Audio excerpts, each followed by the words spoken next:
বাংলাদেশের মানুষের কাছে আজকে এই আকুল আবেদন আজকে এই ফেসবুকের ভিতরে যারা পাইবেন সবাই যেন এগুলো শেয়ার করেন। আজকে আমরা বেতন পাই না, 150 টাকা দিয়েও আমরা যাইতে পারি না। কারণ কি অপরাধ করছিলাম? সবকিছুর ভিতরে আজকে আমাদের এই 2 নম্বর। আমরা আসলে কি মানুষটাকে 2 নম্বর বাংলাদেশে?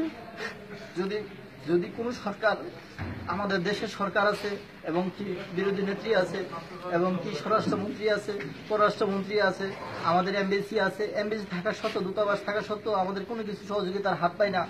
আজকে না বলে কালকে, কথা বললে বলে বিজি আছে ভাই, কথা বলতে পারবো না, কালকে ফোন করে। এসব কথা তো হয় না। আমরা বাংলাদেশি, একজন বাংলাদেশি উপকার না আসে তাহলে এই উপকার করবে কে? তাই আজকে সব বাংলাদেশের 18 কোটি মানুষের কাছে আকুল আবেদন রইল, যদি আপনারা পারেন তাহলে আমাদেরকে সহযোগিতা করে বাংলাদেশে নেওয়ার মতো সহযোগিতা করেন। আজকে আমি আর বলতে পারি না। খোদা হাফেজ।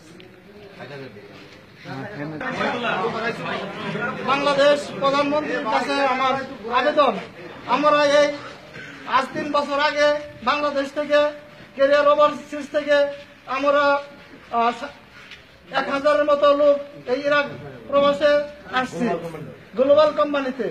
আমাদের বৈধভাবে আমরা আসছি। আজকে আমাদের 5 মাস যাবৎ কোনো বেতন নাই, কোনো কাজ নাই। 5 মাস যাবৎ বেতন পাই না। আর 2 মাস যাবৎ আমাদেরকে, 3 মাস যাবৎ আমাদেরকে একরকম জেলখানার মতো বন্দি করে রাখছে। আমাদের কোথাও যাইতে দেয় না। আমরা কি খাই? আমাদের খাওয়ার কোনো ব্যবস্থা নাই, আমাদের পড়ার কোনো ব্যবস্থা নাই। আমাদের খালি ডাল ভাত দেয়, সকালে কি সামান্য রুটি দেয়, এতে আমাদের পেট ভরে না। আমাদের কষ্টের সীমা নেই। তাই আমাদের বাংলাদেশ সরকারের কাছে আকুল আবেদন, আপনি দয়া করে আমাদেরকে দেশে ফিরিয়ে নেওয়ার জন্য ব্যবস্থা করবেন। আমরা তো বৈধভাবে ইরাক আসছি, আপনি তো আমাদেরকে পাঠানোর সুযোগ দিচ্ছেন, বিধায় আমরা এদেশে আসছি। আসসালামু আলাইকুম।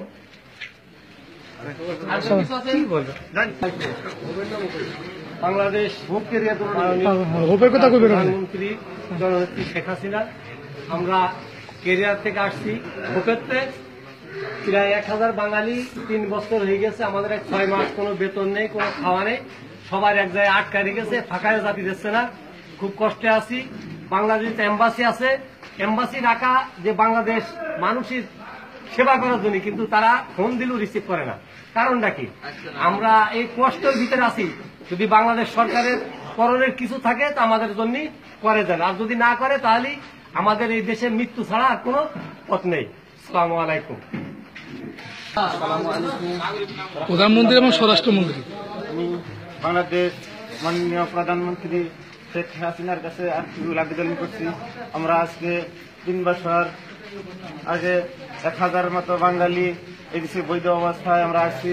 আমাদের 3 বছর যাওয়ার পর আজকে 5 মাস যাবৎ বলছে যে কোম্পানির কন্ট্রাক্ট চলে গেছে, অর্থাৎ আমাদের দেশে পাঠিয়ে দিব। 5 মাসের মধ্যে আমাদের 4 মাসের মধ্যে কোনো বেতন নেই, খানা দানা আমাদের নেই, চলার মতো আমাদের ব্যবস্থা নেই। সকালে শুধু ধান রুটি এবং দুপুরে আমাদের যে ডাল ভাত দিছে, এতে খেয়ে আমাদের জীবন এখন চলে যাচ্ছে এবং আমাদের সকলেরই পিঠ এখন দেওয়ালে চলে যাচ্ছে। তাই বাংলাদেশ প্রধানমন্ত্রী শেখ হাসিনার কাছে আমাদের আকুল আবেদন, আমরা যদি বাংলাদেশের নাগরিক হয়ে থাকি তাহলে এই ফেসবুকটি একটু তাকিয়ে দেখবেন এবং এখানে যে এমবাসি আছে ওদেরকে বললে ওরা বলে যে আমরা কাজে বিজি আছি, আমরা ব্যস্ত আছি, বা আমরা একটু দেখতেছি। হয়তো আমাদের তো বাড়িতে অনেক বিবি বাচ্চা এবং ছেলে মেয়ে আছে, তারা খেয়েও সহায় কাছে তারা যাবে। আমাদের এখানে দম বন্ধ হয়ে যাচ্ছে, আমরা কোনো দিকে যেতে পারছি না। তাই আমরা কি অপরাধ করেছি? আমরা কি শুধু বাংলাদেশের সন্তান নয়? আমরা কি বাঙালি নয়? আপনারা কি একটু আমাদেরকে দেখিবেন না?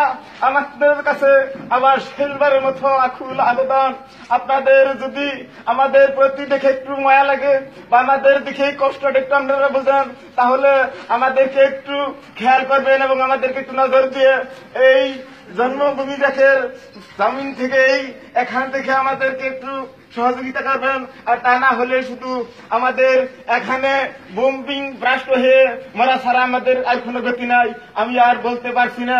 আসসালামু আলাইকুম ওয়া রাহমাতুল্লাহি ওয়া বারাকাতুহু।